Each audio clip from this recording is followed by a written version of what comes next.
Bonjour à tous et bienvenue. Aujourd'hui, on va décortiquer ensemble les derniers résultats de Wallenius Wilhelmsen. Alors ce nom ne vous dit peut-être rien du tout, et pourtant, c'est un des piliers du commerce mondial. Et vous allez voir, il est beaucoup plus présent dans notre quotidien qu'on ne le pense. Pensez-y une seconde. La prochaine fois que vous serez au volant, jetez un œil aux voitures autour de vous. Eh bien, il y a de très fortes chances que la vôtre ou celle de votre voisin ait un jour fait un long voyage sur l'un de leurs navires. Voilà, c'est ça, le lien très concret entre cette méga-entreprise et nous tous. On va donc parler d'un géant mondial, mais un géant discret, parce que derrière des millions de produits que l'on utilise tous les jours, il y a une machine logistique absolument colossale. Pour bien se rendre compte, allez, on va mettre quelques chiffres là-dessus. D'abord, il y a la flotte. On parle de 128 navires gigantesques, de vrais spécialistes qui sillonnent tous les océans du monde. Ensuite, il y a le réseau. Cette flotte, elle s'appuie sur une présence dans 28 pays, avec des terminaux portuaires, des centres logistiques, bref, de quoi tout gérer. Et enfin, pour faire tourner tout ça, il y a les gens. Plus de 12 000 employés à travers le monde. Bon, maintenant, je crois que vous avez une meilleure idée de la taille de la bête. Ok, maintenant qu'on a posé le décor, on va entrer dans le vif du sujet. Passons aux chiffres clés du trimestre. C'est la question que tout le monde se pose, évidemment. Surtout avec un marché mondial qui est, disons, assez agité en ce moment.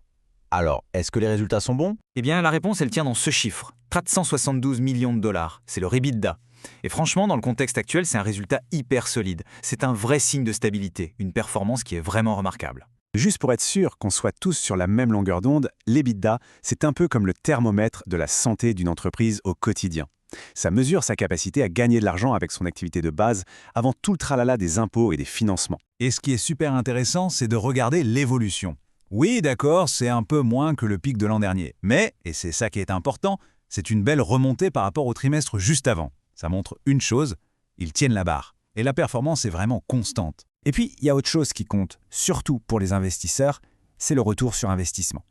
L'entreprise a annoncé un dividende de 1,10 $ par action. C'est un signal très fort qui dit « on gagne de l'argent et on le partage ». Bon, ces 472 millions, ils viennent d'où exactement? Pour le comprendre, il faut qu'on aille voir un peu sous le capot, au cœur des opérations. Allons voir comment cette machine est construite. Et là, quand on regarde, la répartition est limpide. Le transport maritime, c'est la locomotive. On parle de plus d'1 milliard de dollars de revenus juste pour cette activité. La logistique et les services gouvernementaux viennent en soutien, avec des chiffres très solides aussi. On voit tout de suite où est le moteur. Mais c'est là que ça se complique. Ce moteur principal, le transport maritime, il doit faire face à un défi qui est juste énorme. C'est un vrai problème structurel qui touche toute l'industrie. Et ce fameux défi, ce déséquilibre, le voilà en chiffres. Les bateaux qui partent d'Asie sont pleins à craquer, les volumes ont bondi de 15%.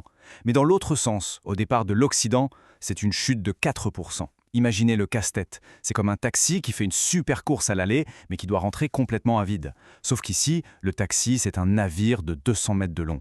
C'est une perte d'efficacité et d'argent qui est colossale. Alors, face à ce déséquilibre et à tout un tas d'autres pressions, comment est-ce qu'une entreprise comme ça se prépare pour le futur? C'est là que leur stratégie devient super intéressante. Parce que oui, les risques, il y en a. Vous avez les tensions géopolitiques qui peuvent fermer une route maritime du jour au lendemain. Vous avez la guerre des tarifs douaniers qui peut tout changer. Et en plus, il y a de plus en plus de bateaux sur l'eau, ce qui risque de faire chuter les prix pour tout le monde. Bref, l'environnement est tout sauf simple. Alors, la réponse de Wallenius Wilhelmsen face à tout ça, c'est de ne pas subir, c'est d'anticiper.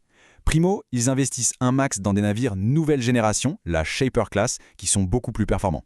Secondo, ils préparent déjà la transition énergétique en s'assurant que ces navires pourront utiliser des carburants plus propres, comme le GNL ou le méthanol. Et le tout avec un objectif final qui est franchement énorme, 0 émission nette d'ici 2040. Bon, on arrive à la fin de cette analyse. Si vous ne deviez retenir que 3 choses de tout ça, voici l'essentiel. Le premier point, c'est la solidité. L'entreprise prouve qu'elle peut rester stable même quand tout s'agite autour. Le deuxième point, c'est ce grand paradoxe. Son activité principale est ultra rentable, mais elle est menacée par ce fameux déséquilibre commercial. Et le troisième point, qui est peut-être le plus important, c'est leur vision. Ils n'attendent pas que les problèmes arrivent, ils investissent dès maintenant pour être prêts pour demain. Au fond, l'histoire de cette entreprise ce trimestre, c'est un peu une photo du commerce mondial aujourd'hui. C'est résilient, ça fait face à des défis gigantesques, mais ça cherche déjà des solutions pour un avenir plus durable. Et ça nous laisse avec cette grande question.